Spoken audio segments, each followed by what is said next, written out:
हम बात करने वाले हैं सिकारियो मूवी के बारे में। यह एक अमेरिकन एक्शन थ्रिलर फिल्म है और सिकारियो एक स्पेनिश शब्द है और इसका मतलब होता है हिटमैन। अब बात करते हैं शिकारियो के बारे में। ये कहानी में केट मैसर जो है वो एक एफबीआई एजेंट है और कहानी की शुरुआत में हमें एक स्वैट टीम को देखने को मिलता है जो एरिज़ोना के एक सेफ हाउस पे रेड करने जा रहे हैं और इस टीम को लीड कर रही है केट, क्योंकि उन्हें खबर मिली है अब कुछ लोगों को यहाँ पे बंधक बना के रखा गया है। लेकिन उसके बाद पूरी टीम उन लोगों को अचानक हमला कर देती है और उन्हें वहाँ पे पकड़ लिया जाता है। यहाँ बहुत सारी गोलियां भी चलाई जाती है और थोड़ी देर बाद पूरे घर को तलाशने पे उन्हें पता चलता है यहाँ पे तो कोई भी कैदी नहीं बंधा हुआ है, जैसा कि उन्हें खबर मिला था। लेकिन केट को ये बात पता थी, इस घर में कुछ न कुछ तो गड़बड़ ज़रूर है। यहाँ पे कुछ न कुछ तो ऐसा किया गया है, क्योंकि यह घर Mexican drug dealer manual Diaz का है और केट के दिमाग में ये सारी बातें चली रही होती हैं। तभी केट का दोस्त रिजवन उसे बुलाता है और कहता है, देखो मुझे दीवार के अंदर क्या मिला है। और हमें देखने पे मिलता है घर की दीवारों के बीच में लाशों को रखा गया है और पूरे दीवार को तोड़ा जाता है और यहाँ पे और भी बहुत सारी लाशें मिलती हैं और ये मंजर बहुत ही भयानक होता है। और उसके थोड़ी देर में फॉरेंसिक टीम को बुलाया जाता है और यहाँ पर इन लोगों को कोई भी ऐसे सबूत नहीं मिले होते हैं जो मैनुअल के खिलाफ उनके घर में ऐसा पाया जाए कुछ। फिर वो लोग देखते हैं घर के बाहर एक छोटा सा स्टोर रूम है, वहाँ पे कुछ पुलिस वाले जाते हैं और तलाशी कर रहे होते हैं। तब बेसमेंट के नीचे उन लोग को छोटा सा दरवाज़ा दिखाई देता है और जैसे ही वो दरवाजे को खोलने लगते हैं तो वहाँ पे बहुत बड़ा ब्लास्ट हो जाता है। तब हमें पता चलता है यह सब एक ट्रैप था। ये ट्रैप में बहुत सारे पुलिस वाले मारे जाते हैं, लेकिन केट की किस्मत अच्छी थी, वो उस वक्त उस घर से दूर होती है, इसलिए वो ज़िंदा बच जाती है। यह हादसा केट के दिलो दिमाग में बहुत ही गहरा असर करता है और केट को हमेशा लगता है कि ये सब उसकी गलती की वजह से हुआ है। इतने सारे लोग मरे क्योंकि केट इस टीम को लीड कर रही थी। केट की जिम्मेदारी थी कि वो सारी चीज़ों का ध्यान रखे और अगले दिन केट को एक मीटिंग में बुलाया जाता है। यहाँ पे केट को पता चलता है कि CIA का नया ऑपरेशन ऑर्गेनाइज कर रही है, सिर्फ और सिर्फ मैनुअल डियाज को पकड़ने के लिए। और यहाँ पे सारे लोग केट को इसलिए चुनते हैं क्योंकि उन्हें पता है कि केट के साथ अभी ऐसा हादसा हुआ है जिसके जिम्मेदार मैनुअल डियाज ही है। और सारे लोगों को पता है केट उस आदमी से बदला लेने के लिए काफ़ी बेसब्र है। उसे ऑफ़र दिया जाता है कि वो इस टीम को ज्वाइन करे और केट करती भी है। और वो इस टीम को ज्वाइन करने के बाद वहाँ उसे काफ़ी कुछ देखने को मिलता है। मैट ग्रैबर जो कि CIA ऑफिसर है और इसके साथ वह टीम का हेड भी है, लेकिन केट को मैट बहुत ही अनऑर्गेनाइज लगता है। केट कुछ समय तक इस सोच में पड़ जाती है, क्या इस आदमी के ऑर्डर्स हमें फॉलो करने पड़ेंगे। अगले दिन अब हम देखते हैं कि केट की पूरी टीम के साथ अल फैसो जा रही है। यहाँ पे केट की मुलाकात होती है जो देखने में बहुत ही अजीबोगरीब इंसान होता है, जो बिल्कुल भी बात नहीं कर रहा होता है किसी से, वो अपनी ही दुनिया में खोया रहता है। लेकिन जब केट उससे थोड़ी सी बात करती है तो वो केट को सलाह देता है, कहता है तुम हमेशा अपने आँख और कान खुले रखना। और केट इस बात को समझ नहीं पाती है, आखिर ऐसा क्यों कहा उसने मुझे। लेकिन केट के सामने ये शब्द काफ़ी ज़्यादा मदद आने वाले हैं इन फ्यूचर में। जैसे ये लोग अल्फेजो पहुंचते हैं, उन्हें वहाँ लेकर जाया जाता है एक मिलिट्री बेस में। वहाँ पे एक मीटिंग ऑलरेडी चल रही होती है और बहुत सारे पुलिस वाले होते हैं, लेकिन केट को इन चीज़ों का बिल्कुल भी समझ नहीं आ रहा होता है कि आखिर यहाँ पे हो क्या रहा है। जो प्रोसिक्यूटर होता है ना, वो समझ जाता है कि केट को ये सब चीज़ें समझ में नहीं आ रही है, वो सिचुएशन को समझना चाहती है। तब वो केट से कहता है कि शुरू में तुम्हें कुछ समझ नहीं आएगा, लेकिन जैसे जैसे कहानी का अंत नज़दीक आएगा ना, तुम्हें चीज़ें सामने सब साफ साफ समझ में आएंगी, इसलिए तुम खुद को थोड़ा समय दो। उन्हें अभी मैक्सिको जाना था, उसके सारे लोग मैक्सिको के लिए निकल पड़ते हैं और रास्ते में केट की नज़र पड़ती है बहुत सारी लाशें जो ऐसी टंगी हुई हैं, क्योंकि मैक्सिको में ऐसे ही इंसाफ किया जाता है। यह सब चीज़ें देखने के बाद केट काफ़ी उलझन में पड़ जाती है और फिर उसको अभी पता चलता है केट को कि ये लोग मैनुअल डियाज के भाई को पकड़ने जा रहे हैं और इसलिए इनके साथ इतनी बड़ी फोर्स जा रही है, क्योंकि उसका भाई भी एक ड्रग डीलर है। और थोड़े समय के बाद हम देखते हैं कि इन लोगों ने बड़े ही आसानी से मैनुअल डियाज के भाई को पकड़ लिया है। किट को लगता है ये चीज़ें कितनी आसान है, हम गए वहाँ पे उसको फोर्स लेके और जाके उसको पकड़ के ले आए। लेकिन उसको तभी उस बंदे की बात याद आती है जो उसको प्लेन में मिला था। वो कह रहा था कि हर समय अपनी आंखें खुली रखना का।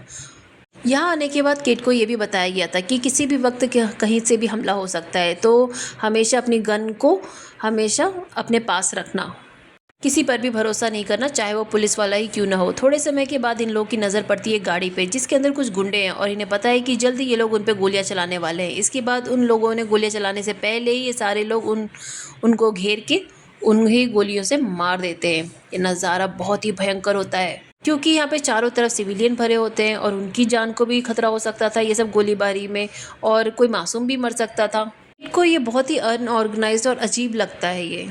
फिर वो लोग मिलिट्री बेस पे पहुंचते हैं जहाँ पे उन्हें अल्हाद्रू मैनुअल दियाज के भाई को बहुत ही बुरी तरीके से टॉर्चर करता है और उसके बाद बहुत टॉर्चर करने के बाद वो कुछ इन्फॉर्मेशन भी निकाल लेता है उससे। यहाँ से लेकर मैक्सिको तक का खुफिया टनल है जिसकी मदद से ये सारे लोग अमेरिका में ड्रग्स लाते हैं और ये सारे लोग टनल के बारे में पता चल जाता है, लेकिन टनल की लोकेशन के बारे में इन्हें पता नहीं होता है कि वो एग्जैक्ट कहाँ से है। तो उसके बाद ये सारे लोग मैक्सिकन्स को पकड़ते हैं जो कि इलीगल तौर पे अमेरिका जा रहे होते हैं। उनसे पूछताछ करते हैं ताकि इन्हें पता चल सके। इनसे थोड़े समय के बात करने के बाद उन्हें पता चलता है कि टनल कहाँ पे है और टनल के पता लगने के बाद ये सारे लोग एक बैठक बुलाते हैं और सब बात करते हैं कि हमें टनल पे हमें कैसे जाना है और कैसे कैसे हम लोग आगे का हमारा प्रोसीजर रहेगा। और उन्हें टनल में कुछ ऐसा करना है जिससे मैनुअल डियाज का अमेरिका का सारा बिजनेस ठप हो जाए, जिसके बाद वो मजबूर हो जाए कि अपने मालिक से मिलने के लिए जब डियाज अपने मालिक से मिलने जाएगा तो हम लोग उसका पीछा करेंगे और उसके बाद हम उसके मालिक तक भी पहुंच जाएंगे। अगर एक बार उसका मालिक पकड़ा गया तो उसके बाद उसे भी मार दिया जाएगा, तब जाके यहाँ से ड्रग्स का कुछ शांति होगी। कुछ डिसीजन करने के बाद फिर वो लोग सोचते हैं कि वो लोग मैनुअल डियाज का अकाउंट भी सीज कर देंगे। इसके बाद मैनुअल डियाज के लिए परेशानियां और बढ़ने लगेंगी क्योंकि अभी तो हाल ही में खबर मिली कि उन्हें एक ऐसी लड़की के बारे में पता चला है जो मैनुअल डियाज के सारे पैसे बैंक में डिपॉजिट करती है, वो भी इलीगल तरीके से। ये लोग उस लड़की को पकड़ते हैं और उस लड़की के पास इन्हें बहुत सारे पैसे मिलते हैं और ये देखने को मिलते हैं कि सारे पैसे एक रेड और ग्रीन रिस्ट बैंड में बंधे होते हैं। अब इन्हें पता चलता है कि यहाँ पे बहुत सारा पैसा डिपॉजिट किया गया है बैंक में और डिपॉजिट का कारण बताया गया है किसी लोन का भुगतान कर रहे हैं, लेकिन वो कौन से लोन का भुगतान कर रहे हैं इसके बारे में कोई डिटेल नहीं है। यहाँ पर मैट बार बार केट को बोलता रहता है कि तुम इन सब में मत उलझो, ये सब चीज़ों से तुम दूर रहो, लेकिन कैट इस सब को समझना चाहती थी इसलिए वो सारी चीज़ों में इन्वॉल्व रहती है। अब ये सब देखने के बाद कैट मीटिंग में कहती है कि क्यों ना हम सारे अकाउंट्स को ट्रेस करें जिससे पता चल सके कि कहाँ से पैसा आ रहा है और कहाँ पैसा जा रहा है। ये सुनते ही कुछ दूसरे ऑफिसर्स बोलते हैं कि इससे कुछ नहीं होगा, हमने पहले भी ऐसी कोशिशें की और ऐसी कोशिश से कोई फ़ायदा नहीं होता है, इसलिए ये लोग सारी चीज़ों से अलग तरीके से कुछ करना चाहते हैं और मैनुअल जैसे इस आदमी के उसी के खेल में उनको हराना पड़ेगा। उसके साथ साथ ये लोग ये भी कहते हैं कि मैट ने इन सब चीज़ों के लिए बहुत ही पुख्ता प्लानिंग की है, इसलिए हम सबको वैसे ही करना पड़ेगा जैसा मैट कहेंगे। और केट इन सब बातों को सुनती है तो समझ जाती है कि ये सारे लोग मैनुअल को पकड़ना चाहते हैं और चाहे वो तरीका गलत ही क्यों ना हो ये वैसे वो भी करेंगे। लेकिन केट उनको आगाह करती है कि हमें कानून को हाथ में नहीं लेना चाहिए, ये सारी चीज़ें कानूनी तौर पर ही करनी चाहिए, क्योंकि केट को लग रहा था कि वो बार बार कानून का नियमों का पालन नहीं कर रहे हैं, बल्कि बार बार उल्लंघन किए जा रहे हैं हर टास्क में। लेकिन केट की बात को इग्नोर कर दिया जाता है। इसके बाद केट इन सब चीज़ों को बुलाकर फ्रेश होने के लिए एक बार में जाती है। वहाँ उसकी मुलाकात होती है टेट नाम के एक आदमी से जो एक पुलिस ऑफिसर है। इसके बाद बार में वो दोनों लोग बातें करते हैं और दोनों के एक दूसरे के प्रति आकर्षण बढ़ता है। केट उसको फिर अपने घर लेके आती है और देखती है कि अचानक उसकी नज़र पड़ती है कि टेट के की रिंग पे जो कि कुछ पैसे रोल करके उसने रखे हुए थे और साथ में ऐसे रिस्ट बैंड वही वाला था जो उस लड़की के पास था, मैक्सिकन ड्रग सप्लायर का पैसा बैंक में जमा करती थी। अब केट समझ जाती है कि ये आदमी भी मैक्सिकन ड्रग डीलर से मिला हुआ है। इसके बाद केट उसको पकड़ना चाहती है लेकिन टेट उस पर हमला कर देता है और उसके बाद केट का गला दबाकर मारने ही वाला था, तभी वहाँ पे आ जाते हैं ट्रेड और बंदूक पे तान के उसे गिरफ्तार कर लेता है। तभी हमें पता चलता है कि टेड मैनुअल के लिए ही काम करता है और उसके साथ साथ उसके डिपार्टमेंट में बहुत सारे ऐसे लोग हैं जो मैनुअल डियाज के लिए ही काम करते हैं। और थोड़ी देर बाद हम देखते हैं कि इस बात का एहसास हो जाता है कि इस आदमी को पकड़ने के लिए उसे ही बकरा बनाया गया था। केट जब ये बात मैट से कहती है तो मैट कहता है मैं तुम्हें बार बार आगाह कर रहा था कि उस बैंक के अंदर मत जाओ, तुम उस बैंक के अंदर गई, तुम ना चाहते हुए भी तुम बकरा बन गई क्योंकि वो लोग ने तुम्हें देख लिया और वो लोग तुम्हें फंसाना चाह रहे थे। अब केट को एहसास हो जाता है कि गलती उसकी ही थी, वो अपनी गलती की वजह से मारी भी जा सकती थी बट एन वक्त पे उसकी जान बच गई, इसलिए वो शुक्रिया करती है टीम का। अब थोड़े समय बाद एक दिन केट ऑफिस जाती है और वहाँ देखती है कि सारे लोग मैनुअल्स पे नज़र रखे हुए हैं और वहाँ पे एक बात भी पता चली कि जैसे कि लोग प्लानिंग कर रहे थे मैनुअल्स को मजबूर कर देंगे अपने मालिक से मिलने को, वैसा हो चुका है क्योंकि मैनुअल अब अपने मालिक से मिलने जा रहा है। अब बस उसका पीछा करना है और ये सारे लोग उसके मालिक तक पहुँच के उसे पकड़ लेंगे। लेकिन यहाँ पे कुछ और ही होता है जिसे देखने के बाद एकदम आश्चर्यचकित हो जाती है वो, उसे समझ ही नहीं आता आखिर ये क्या हो रहा है, क्योंकि यहाँ पर ये लोग मैनुअल का पीछा करने के बजाय ये प्लानिंग करते हैं कि ये लोग टनल में जाएंगे उस मैनुअल का पीछा करने की बजाय। तो अब ये चीज़ें बिल्कुल प्लानिंग के मुताबिक तो नहीं जा रही थी। लेकिन वो प्लान क्या था, अब वो केट को भी नहीं समझ में आ रहा था कि ये लोग प्लान से ऐसे भटक कैसे रहे हैं। इसके बाद केट इस बारे में उनसे बात करती है, तो वो कहते हैं तुम जल्दी से तैयार हो जाओ क्योंकि आज हमें उस टनल पे रेड मारने जाना है। और उस पे केट कहती है कि मुझे कैसे भी ये जानना है कि आखिर ये सब हो क्या रहा है, आप लोग क्या कर रहे हैं, तुम मतलब इससे क्या होगा, हम तो ड्रग माफिया को पकड़ने वाले थे ना। तो वो लोग उसे कहते हैं तुम बस इतना जान लो कि तुम्हारा होना या ना होना हमारे लिए कोई मायने नहीं रखता है। तुम यहाँ पर हो तो इसके लिए हो, तुम एफबीआई से हो और इसलिए हमने तुम्हें अपने साथ रखा हुआ है। किड समझ जाती है कि उसे दिखावे के लिए अपने साथ रखा गया है। और ये सारी चीज़ें जब रेस देखता है तो उसके बाद केट को रोकने की कोशिश करता है और कहता भी कि अभी भी वक्त है, तुम यहाँ से निकल जाओ, तुम इन सब के चक्कर में पड़ोगी तो और ही ज़्यादा धंसती जाओगी, ये दलदल है। लेकिन केट कहती है नहीं, मुझे सारी चीज़ें जाननी है। अब जैसे ही रात होती है सारे लोग टनल के अंदर जाते हैं और उसके बाद अंदर जाने के बाद बहुत सारी गोलियां चलने लगती है और यहाँ पे लोग बहुत सारे लोग एक दूसरे को मारने लग जाते हैं और गलत तरीके से काम कर रहे होते हैं। जो जितने भी लोग मर रहे होते हैं ना वो सारे स्मगलर्स थे। टनल के और अंदर जाने पे केट को ये चीज़ नोटिस करती है कि मीट अपने ग्रुप को लेकर अलग दिशा में जा रहा है। और अलग दिशा में कहाँ जा रहा है, केट इस बात को समझ नहीं पाती, इसलिए वो उसका पीछा करती है। और टनल में जाने के बाद वह एक खुफिया जगह पे पहुंचता है। उसके बाद वह उसे एक पुलिस ऑफिसर मिलता है जिसका नाम सिल्वियो है।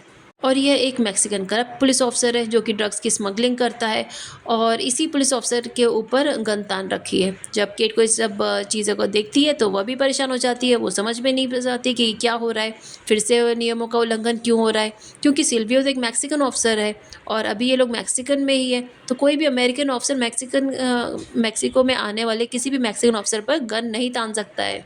लेकिन केट के रोकने के बाद भी उसका कुछ नहीं होता।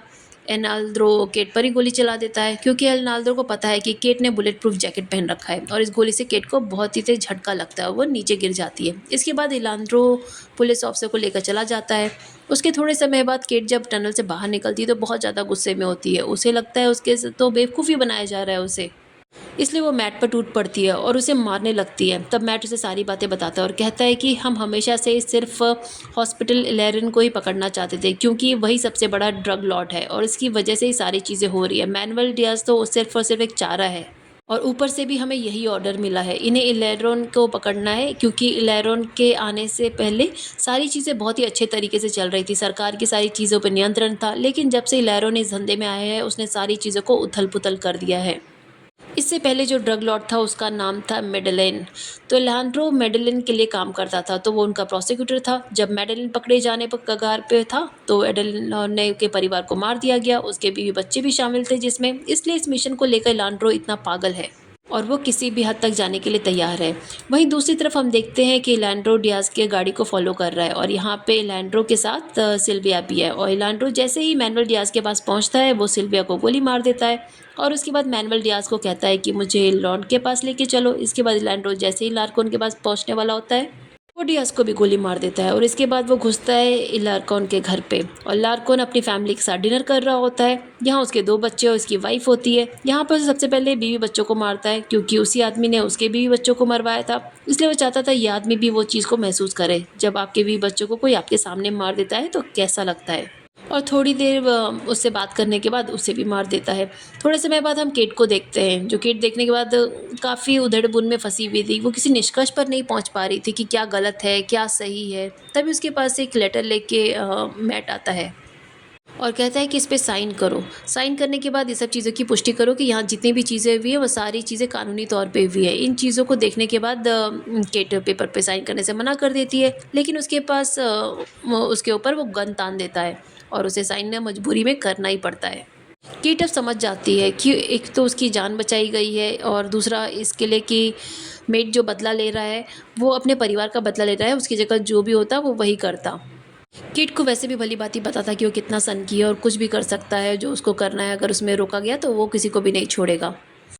तब मेट उसे बताता है कि तुम मुझे मेरी बेटी की याद दिलाती हो, अब वो इस दुनिया में नहीं है। और इतना कहने के बाद वहाँ से जाने लगता है और जाते ही जाते किड से कहता है कि तुम ऐसे शहर में अपना तबादला करवा लो जो यहाँ पे लोग कानून की इज्जत करते हो, यहाँ पे तुम्हारे साथ कुछ भी हो सकता है, ये भेड़ियों का शहर है।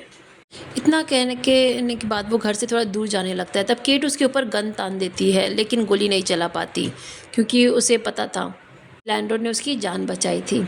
इसके बाद हम सिल्वियो के परिवार को देखते हैं और उसके परिवार का छोटा सा बेटा और उसकी पत्नी होती है। रात में सिल्वियो ने इलैंड्रोस को मार दिया था, लेकिन अभी तक उसके परिवार को इस बारे में कुछ नहीं पता है। तो रात में सिल्वियो घर नहीं आया। फिर भी उसके परिवार वालों को बिल्कुल भी परेशानी नहीं है, क्योंकि ये मैक्सिको है। यहाँ ऐसी चीज़ें होती ही रहती है। इसके बाद थोड़ी देर बाद सिल्विया का बेटा खेल रहा होता है। हमें फिर से गोलियों की आवाज़ सुनाई देती है, मतलब कोई तो मरने वाला है यहाँ पे। यहाँ शांति कभी नहीं आएगी और ये फ़िल्म यहीं पे ख़त्म नहीं होती। इस फ़िल्म के नाम ही जैसा है शिकारी, और शिकारियों का मतलब ये होता है हिटमैन। इस फ़िल्म में हिटमैन था और ये हमारी वीडियो यहीं पे ख़त्म होती है।